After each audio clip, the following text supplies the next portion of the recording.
नमस्कार, भक्ति सफर में आप सभी का स्वागत है। नवरात्रि हिंदू धर्म का महत्वपूर्ण धार्मिक पर्व है। शास्त्रों के अनुसार नवरात्रि माता भागवती की आराधना, संकल्प, साधना और सिद्धि का दिव्य समय होता है।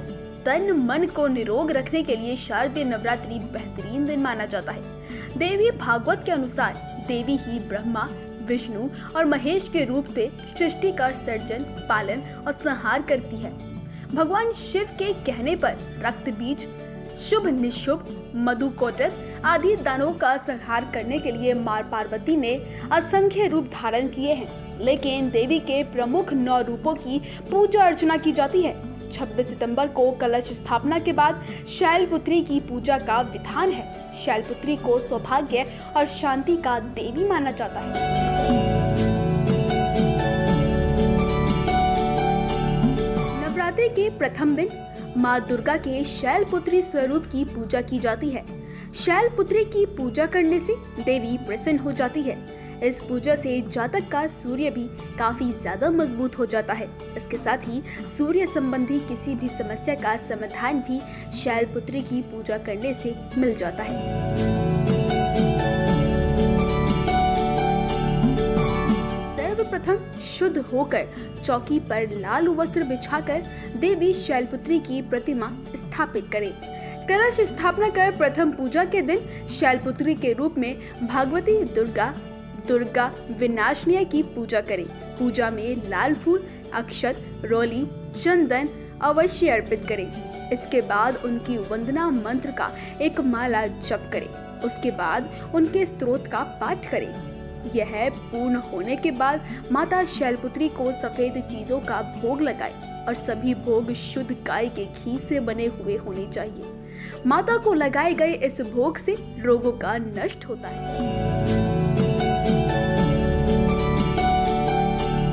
ज्योतिषों के अनुसार मां शैलपुत्री के मस्तिष्क पर अर्ध चंद्रमा विराजित होते हैं, इसीलिए कमजोर चंद्रमा वालों के लिए मां शैलपुत्री की आराधना अति उत्तम माना जाता है। देवी शैलपुत्री के हाथ में सुभूषित त्रिशूल जातक की कुंडली के छठे भाव की जो शत्रु भाव होते हैं उसे निर्बल करता है। इसीलिए शत्रुओं को पराजित करने के लिए मां शैलपुत्री की आराधना की जाती है।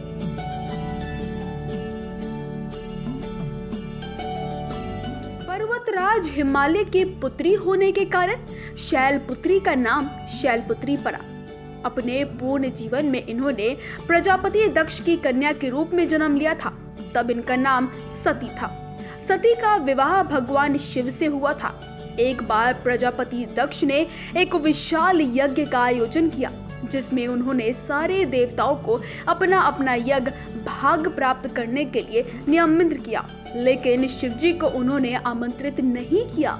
देवी सती ने जब सुना कि उनके पिता एक बहुत बड़े यज्ञ का अनुष्ठान कर रहे हैं, तो उन्होंने वहां जाने के लिए पति भगवान शिव से प्रार्थना की। शिवजी ने कहा कि प्रजापति दक्ष किसी कारणवश हमसे नाराज है। अपने यज्ञ में उन्होंने हमें जानबूझकर नहीं बुलाया। ऐसी स्थिति में हमारा वहां जाना ठीक नहीं होगा। शिवजी के इस उपदेश से देवी सती दुखी हो गई। पिता का यज्ञ देखने वहां जाकर माता और बहनों से मिलने की उनकी व्याकुलता किसी प्रकार भी कम ना हो सकी। अंत में पिता के पास जाने की व्याकुलता देखते हुए शिवजी ने उन्हें वहां जाने की अनुमति दे दी, लेकिन वह स्वयं नहीं गए। सती पिता के घर पहुंची, मगर मां को छोड़ किसी ने उसका सम्मान नहीं किया। उन सब के इस व्यवहार से सती बहुत ज्यादा दुखी हो गई। यही नहीं, वह पति शिव का तिरस्कार और पिता द्वारा उनका अपमान सती को बर्दाश्त नहीं हुआ। ग्लानि और क्रोध में उन्होंने स्वयं को योग अग्नि द्वारा जलाकर भस्म कर दिया। इस दुख घटना से दुखी और क्रोधित होकर शिवजी ने अपने गणों को भेजकर दक्ष के संपूर्ण यज्ञ का विध्वंस कर दिया, जिसके बाद अगले जन्म में सती ने पर्वतराज हिमालय की पुत्री के रूप में जन्म लिया। इस बार वह शैलपुत्री नाम से विख्यात हुई। इस जन्म में भी शैलपुत्री का विवाह भगवान शिव से ही हुआ। इस वीडियो में फिलहाल इतना ही। उम्मीद करती हूँ वीडियो पसंद आई होगी।